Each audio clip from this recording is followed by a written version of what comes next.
चारों तरफ देश में हंगामा है।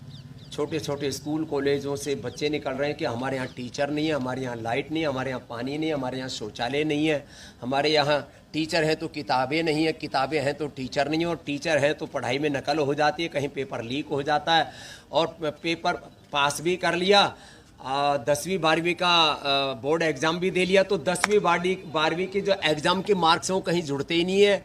कॉम्पिटिटिव एग्ज़ाम्स के आधार पर ही आगे यूनिवर्सिटी में सिलेक्शन होता, और उसके बाद में फिर जो है जब कहीं नौकरी की बारी आए, खास करके गवर्नमेंट जॉब्स में इंटरव्यू के दौरान 90 से 99% घोटाला होता है। अपने विचार, अपने संस्कार, अपने संगठन, अपने ही जाति वर्ग समुदाय के लोगों को ठोक लेते हैं और बाकी को बाहर धक्का मार देते हैं। ये बहुत ही अपमानजनक है, ये लोकतंत्र के खिलाफ है, ये न्याय के भी खिलाफ है। एक तरफ हम कह रहे हैं सत्यमेव जयते, ये तो धर्मस्ततो जय, हमने शासकीय उद्घोष बना दिए, और वहां जब किसी को इंटरव्यू की बारी आती है तो 10 में से पहले से तय करके और पैसे लेके 25-50 लाख 1-1 करोड़ रुपए की रिश्वत लेकर के फिर भर्ती करते हैं।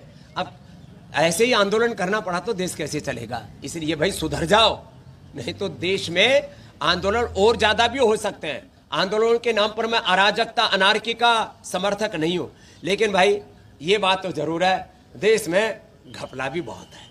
ये घपले ठीक कर लो, नहीं तो कोई ऐसा ना हो कि बाबा रामदेव को दोबारा आंदोलन करना पड़े। आज घृणा और नफरत का ऐसा वातावरण बना है, पक्ष और विपक्ष में ऐसी घृणा हो गई है मानो देश की संसद में हिंदुस्तान और पाकिस्तान के रूप में मानो दो लोग आपस में आमने सामने खड़े हो और एक दूसरे के प्रति नफरत और घृणा कर रहे हो।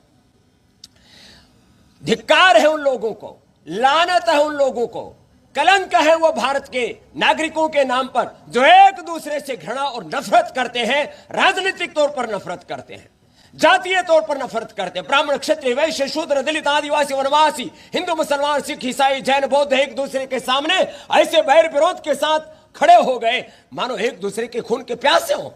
जो लोग आजादी के नाम पर बीड़ी, सिगरेट, शराब और नशे में धुत पड़े हैं, मैं देखता हूं आज की कुछ जेनजीज, उसमें बेटे और बेटियां दुर्भाग्य से सम्मिलित हैं।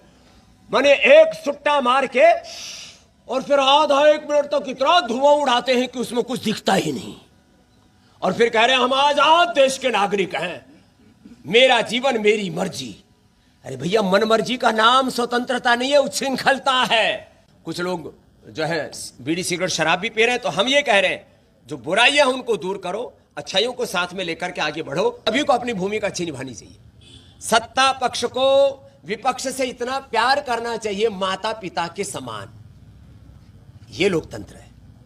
और विपक्ष को, जो सत्ता पक्ष है, उसको यह मानना चाहिए कि देश के चुने हुए लोग हैं, हम इनका अनादर ना करें। तो दोनों को ही थोड़ा हाथ आगे बढ़ाना पड़ेगा और एक दूसरे को गला लगाना पड़ेगा।